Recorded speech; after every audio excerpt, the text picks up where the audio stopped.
안녕하세요 여러분, 연력학 법칙 첫 번째 시간입니다.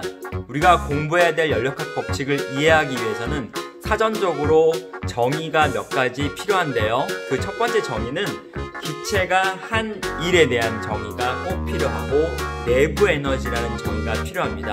근데 이러한 내용들을 이해하려면 먼저 우리가 일에 대한 정의를 정확히 알고 있는지와 그리고 압력에 대한 정의를 정확히 기억하고 있어야 되기 때문에 먼저 압력과 그리고 일에 대한 정의 복습하고 시작하도록 하겠습니다. 첫 번째 일의 정의 배워보도록 하겠습니다. 물체가 있는데요. 질량이 얼마로 정의되는지는 중요한 건 아닙니다. 그냥 편하게 질량 M을 써봤어요. 그리고 물체가 힘을 받았대요. 근데 수평면과 나란한 방향으로 외부로부터 힘을 받았는데 만약에 이 힘을 준 주체가 어떠한 사람이고 얘가 철수라고 합시다. 철수가 힘을 가해서 물체를 이동시켰대요. 이동시켜서 쭉 끌고 왔는데 그때 시작과 끝나는 지점에 대한 이동거리가 있을 것이고 그리고 철수가 가한 힘이 존재하겠죠. 그러면 이 두 물리량의 곱의 결과를 우리는 1이라고 정의하죠. 그래서 1은 힘 곱하기 이동거리로 정의가 됩니다. 이 정도는 너무 간단한 거죠. 충분히 알고 있을 거라고 믿습니다. 만약에 1은 1인데 누가 한 일이냐라고 말한다면 철수가 능동적으로 한 거죠. 철수가 한 일이라고 말을 하고 또 힘은 누구의 힘을 쓰냐면 철수가 물체에 가한 힘을 꼭 쓴다는 것입니다. 이게 힘의 주체가 누구냐에 따라서 누가 한 일이냐고 결정이 돼요. 굉장히 중요한 일입니다. 그래서 뒤에 가면 기체가 한 일이 나오는데 기체가 팽창을 하면서 기체를 밀어내는 일을 하게 되는 경우 기체가 한 일이라고 정의하거든요. 이처럼 주체가 누구에 의해서 힘과 혹은 압력이 정의되느냐, 그래서 그 일은 누구의 일이냐가 매우 중요한 것입니다. 두 번째, 압력의 정의 한번 이야기 나눠볼게요. 여러분이 아는 압력에 대한 개념 중에서 혹시 선생님이 제시하는 이 그림 상황이 누구의 압력이 더 큰지 한번 비교해 보세요. A는 이렇게 생긴 물체가 하나 있고 B는 이렇게 생긴 물체가 있다고 가정해 볼게요. 그러면 지면이 이렇게 있고 맞닿아 있고 둘 다 질량은 M입니다. 같은 질량을 갖고 있는 두 물체가 서로 다른 단면의 모양을 갖고 있고 지면에 맞닿아서 지면을 누르고 있어요. 지면을 누르고 있습니다. 누구의 압력이 더 클까요? 생각해 보세요. 네, 잘했습니다. 정답은 A죠. A의 압력이 더 큰 거죠. 이유는 우리 이렇게 배웠습니다. 같은 힘을 가하더라도 단면적이 더 얇고 좁고 뾰족한 것일수록 더욱더 압력은 크다. 그래서 우리가 송곳으로 나무에 구멍을 뚫을 수 있는 것이고 또 얇은 그 바늘을 가지고 가느다란 바늘을 가지고 얼음을 깰 수도 있습니다. 이 모든 것들이 다 압력과 관련된 것인데 우리가 알고 있는 압력에 대한 개념은 사실 정성적인 표현과 관련된 게 많아요. 크다, 작다, 많이 가한다, 적게 가한다. 압력이 크다, 작다에 대한 개념인데 이번에는 수식으로 정의를 해볼까 합니다. 네, 이러한 모양을 가진 물체가 있다고 봅시다. 단면의 모양은 역사다리꼴의 모양입니다. 그런데 여기서 질량이 1kg 그리고 밑에 있는 이 단면의 단면을 A라고 쓰는데 단면 A가 0.5 제곱미터 혹은 분수로 나타내면 2분의 1 제곱미터라고 가정해 보고 그리고 어디에 놓여 있냐면 지면에 놓여 있습니다. 지면에 놓여 있어요. 그래서 지면에 어떠한 힘이 가해지겠죠? 그 힘은 어디서 비롯된 거냐면 물체에 작용하는 중력으로부터 오겠죠. 중력으로 인해서 물체가 잡아당김을 받으니까 당연히 그 힘이 그대로 고스란히 지면을 누르겠죠. 그때의 힘의 크기는 얼마냐면 우리가 질량이 1kg이라고 했으니까 중력은 mg만큼의 크기로 눌려지니까 당연히 1 곱하기 10 해서 10N만큼의 크기가 지면을 누를 것이라고 계산할 수 있습니다. 다시 한 번만 볼게요. 단면 A가 2분의 1인 녀석이 지면을 누르고 있을 때 지면이 받는 힘의 크기는 10N이다 라고 우리가 볼 수 있겠죠. 그랬을 때 압력은 어떻게 정의되느냐? 압력을 P라고 써요. 압력은 프레셔에서 압력 P를 쓰는 거고 대문자입니다. 조심하세요. 소문자 아닙니다. 그리고 압력은 어떻게 정의되냐면 면적분의 그리고 물체의 받은 힘, 지면을 누르는 힘, 어떠한 대상이 받는 힘의 크기입니다. 얼마만큼의 단면적에 힘이 가해지는지를 가지고 계산을 하는 건데요. 지금 여기 있는 숫자를 가지고 계산을 해볼게요. 그러면 2분의 1 제곱분의 미터 제곱, 단위 면적이 2분의 1 제곱 미터분의 힘의 크기는 10N이 되니까 계산 결과 답은 20 나오네요. 20이 나오고 단위 한번 볼게요, 여러분. 단위는 어떻게 나오냐면 뉴턴 퍼 미터 제곱이죠. 약분 안 되면 그대로 갖고 오는 거죠. 그런데 여러분 이 압력의 단위 뉴턴 퍼 미터 제곱이 낯설어야 됩니다. 그게 정상이에요. 그럼에도 불구하고 여러분들은 이 단위를 기억을 해야 될 필요가 있는 것은 무엇이냐면 단면적분의 힘이구나. 원래 단위 안에는 수식의 정의, 압력의 정의가 고스란히 담겨져 있습니다. 그래서 단위를 알아두는 것은 매우 중요한 사실입니다. 근데 실제로 우리 생활에서는 뉴턴 퍼 미터 제곱을 쓰는 것보다는 이 단위를 훨씬 더 많이 씁니다. 같은 단위인데 명칭만 쓰는 표현만 달라요. 이거 뭐라고 읽냐면요, 들어봤을 겁니다. 파스칼. 어디서 들어봤을까요?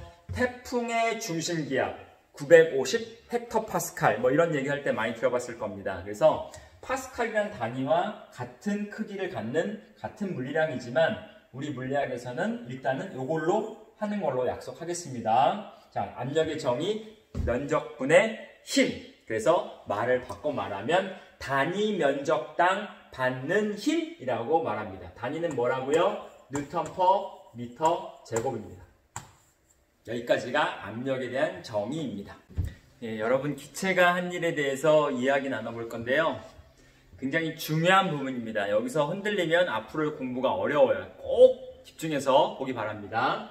자, 여기에는 원기둥 모양의 실린더가 있어요. 여러분들이 알고 있는 눈금 실린더가 대표적인 실린더입니다. 그 실린더에는 칸막이가 있는데 외부 공기와 안의 공기를 막아줄 수 있는 가림막 역할의 피스톤이 있고요. 마찰은 없다고 가정합니다. 그리고 바깥에 있는 공기는 이렇게 표현했고 안에 있는 공기는 이렇게 표현을 했어요. 그런데 무슨 일이 있는지 모르겠지만 바깥의 기온이 굉장히 높아 올라갔나 봐요. 온도가 매우 높아서 어떻게 하다 보니까 피스톤이 하면서 압축이 됐다고 가정합시다. 압축. 그러면 압축이 된 피스톤을 그림을 그리면 이렇게 이동을 해서 여기까지 왔다고 볼 수 있겠죠?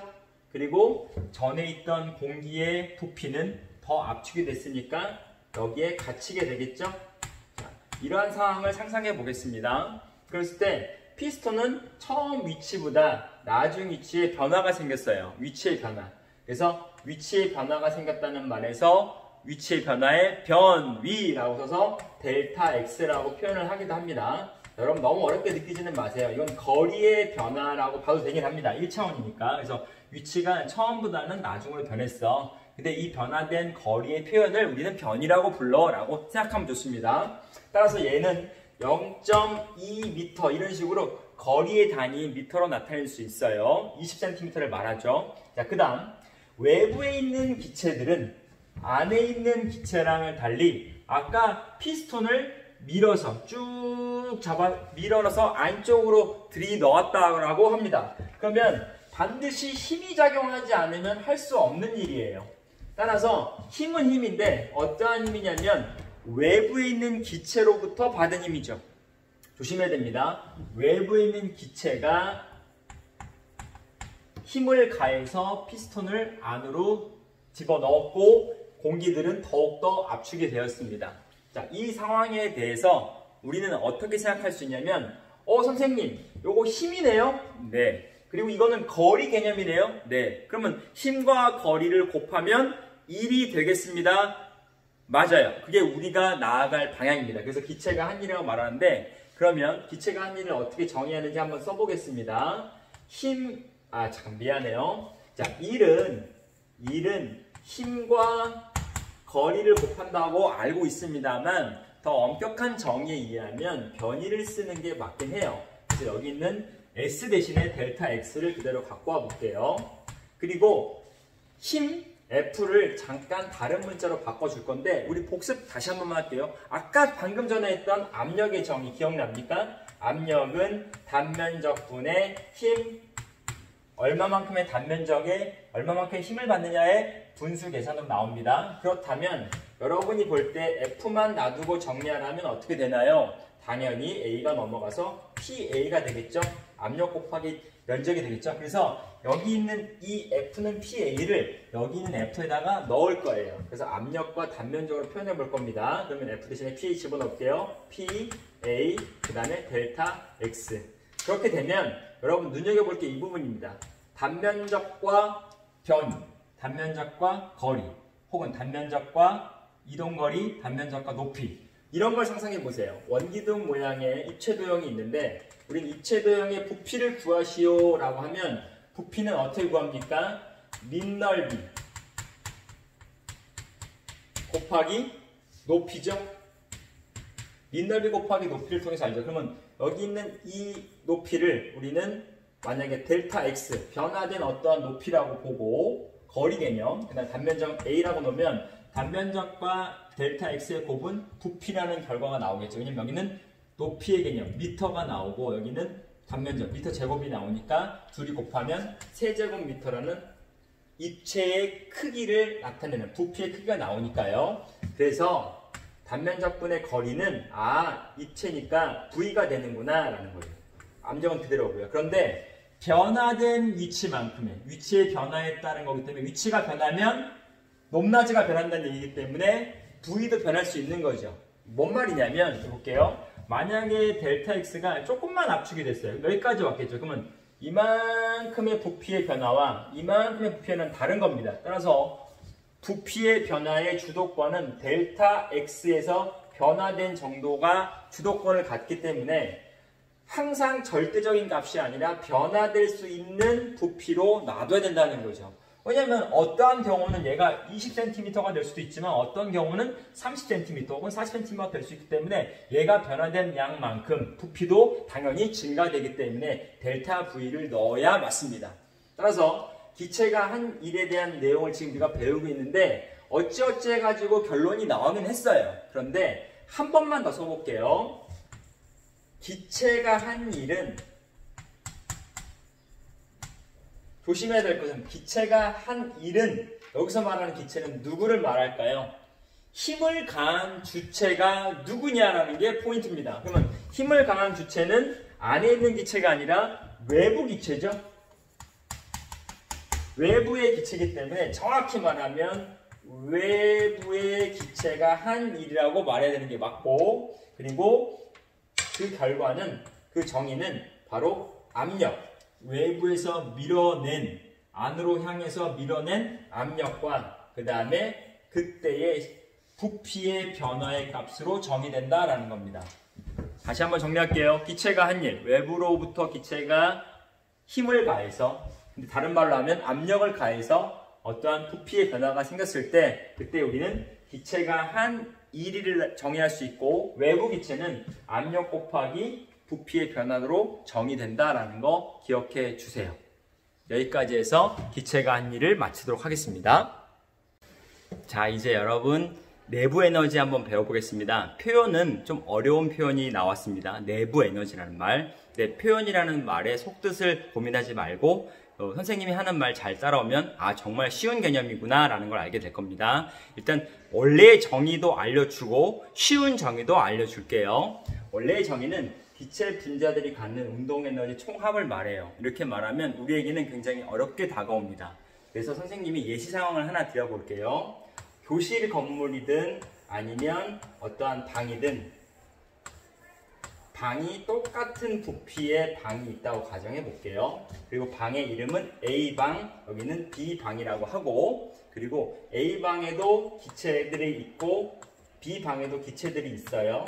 그런데 다른 조건은 뭐냐면 A방에는 기온이 상온 약 20도C 정도 되는 기체의 온도를 분포를 갖고 있고, 두 번째 B방은 매우 더운 여름에, 냉방장치도 없는 더운 여름에 꼭대기에서 햇빛을 쨍쨍 받아서 뜨거워졌다고 가정해서 한 38도까지 올라갔다고 볼게요.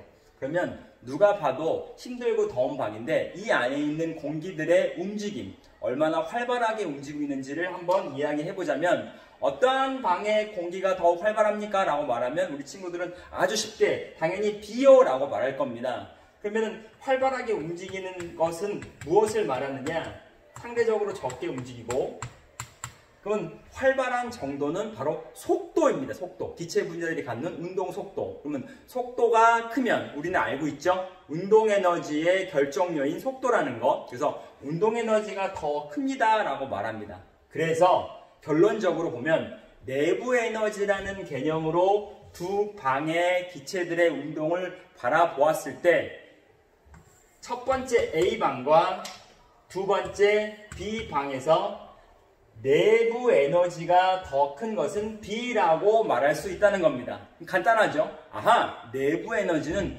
온도와 매우 밀접한 관련이 있구나 라고 기억하면 됩니다. 그래서 조금만 더 한 걸음 더 나가 볼게요. 기체 분자들 중에서도 가장 이상적으로 행동한다는, 무슨 말이냐면 이런 거예요. 이상기체에 대한 개념은 우리가 자유낙하하는 물체의 운동을 얘기할 때 공기의 저항 무시한다, 혹은 뭐 마찰이 없는 공간 가정한다, 이런 것처럼 가장 이상적인 환경을 바라보았을 때를 전제합니다. 그래야만 이상기체의 적절한 방정식들이 다 끼워 맞춰지거든요. 그래서 가장 이상적인 기체라고 가정을 했을 때 그때의 내부 에너지는 운동 에너지인데 기체 분자들의 이상기체 분자들의 이거는 평균을 말해요. 평균. 왜냐하면 여기 있는 모든 기체들이 동일한 운동 에너지를 갖는다고 확정 지을 수 없습니다. 얘는 조금 더 에너지를 풀 수 있고 얘는 조금 더 에너지 작을 수 있어요. 그렇기 때문에 평균적으로 보았을 때 평균 운동 에너지라고 보면은, 아, 내부 에너지가 크다는 것은 다른 말로 하면 이상기체의 평균 운동 에너지가 큰 것이구나 라고 볼 수 있는 거고, 아까 우리 했던 것처럼 활발하게 움직여요 라고 말했던 것처럼, 그리고 비례합니다. 이게 제일 중요해요. 바로 다름 아닌 아까 얘기했죠? 온도 T, 기체의 온도가 되겠죠. 그래서 내부 에너지가 크다 작다에 대한 대소관계는 실제로 계산은 하지 않고 비교만 하게 될 것인데, 온도가 높을수록 또 운동이 활발할수록 이상기체들이 더욱더 내부 에너지는 크다라고 기억하면 됩니다. 다시 한번 기억하기 바랍니다. 내부 에너지를 결정하는 요인은 핵심 온도입니다. 자, 그러면 여기까지 해서 내부 에너지에 대한 정의 마쳤고요. 이제 다음 시간에는 연력학 법칙에 대해서 공부해 보도록 하겠습니다. 함께 해서 고맙습니다.